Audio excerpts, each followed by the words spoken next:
20 வருஷம் தங்கி இருந்து கர்த்தராலே ஆசீர்வதிக்கப்பட்டான் என்று சொல்லப்பட்டிருக்கிறது. கர்த்தரால் ஆசீர்வதிக்கப்பட்டார். கர்த்தர் யாக்கோபின் நிமித்தம் யாரையும் ஆசீர்வதித்தாரா? லாபானையும் ஆசீர்வதித்தார். யாக்கோபின் நிமித்தமாக லாபானையும் ஆசீர்வதித்தார். ஸ்தோத்திரம். அப்ப இதை பார்க்கிறான் லாபான். நீ யாக்கோபு இருந்தா அவனும் ஆசீர்வதிக்கப்படுறான், நம்மளும் என்ன செய்யப்படுறோம்?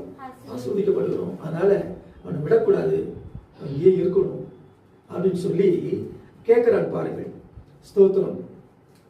ஆதியாகமம் 30ஆம் அதிகாரம் 25வது வசனம், 27வது வசனம். அப்பொழுது லாபான், உன் கண்களில் எனக்கு தயவு கிடைத்ததே ஆனால் நீ இரு, உன் நிமித்தம் கர்த்தர் என்னை ஆசீர்வதித்தார் என்று குறிப்பினால் அறிந்தேன். ஆமென். போதும். லாபான் சொல்றான், உன் கண்களில் எனக்கு தயவு கிடைத்ததே ஆனால் நீ இரு. ஏன் உன் நிமித்த கர்த்தர் என்ன பண்ணிட்டாரு?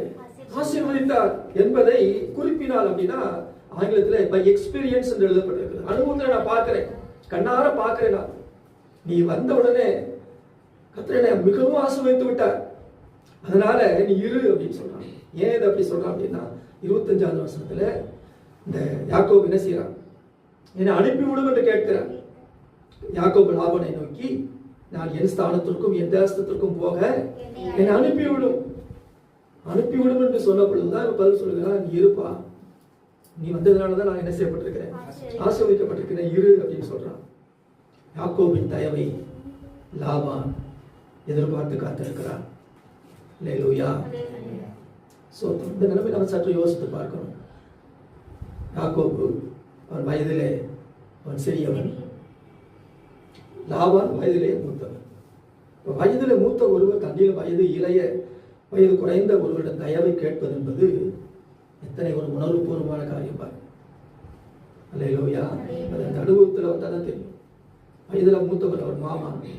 ஆனா இங்கே யாக்கோவை பார்த்து சொன்ன, இருப்பா அப்படின்னு சொன்ன, உன் கண்ணில் எனக்கு தயவு கிடைத்தது ஏன்னா நீ இரு, ஏன்னா நீ வந்ததுனாலதான் நான் என்ன செய்யப்பட்டிருக்கிறேன்? ஆசீர்வதிக்கப்பட்டிருக்கிறேன், நீ இரு அப்படின்னு சொல்றான். ஆனால் யாக்கோபின் தயவு லாபானுக்கு கிடைத்ததா?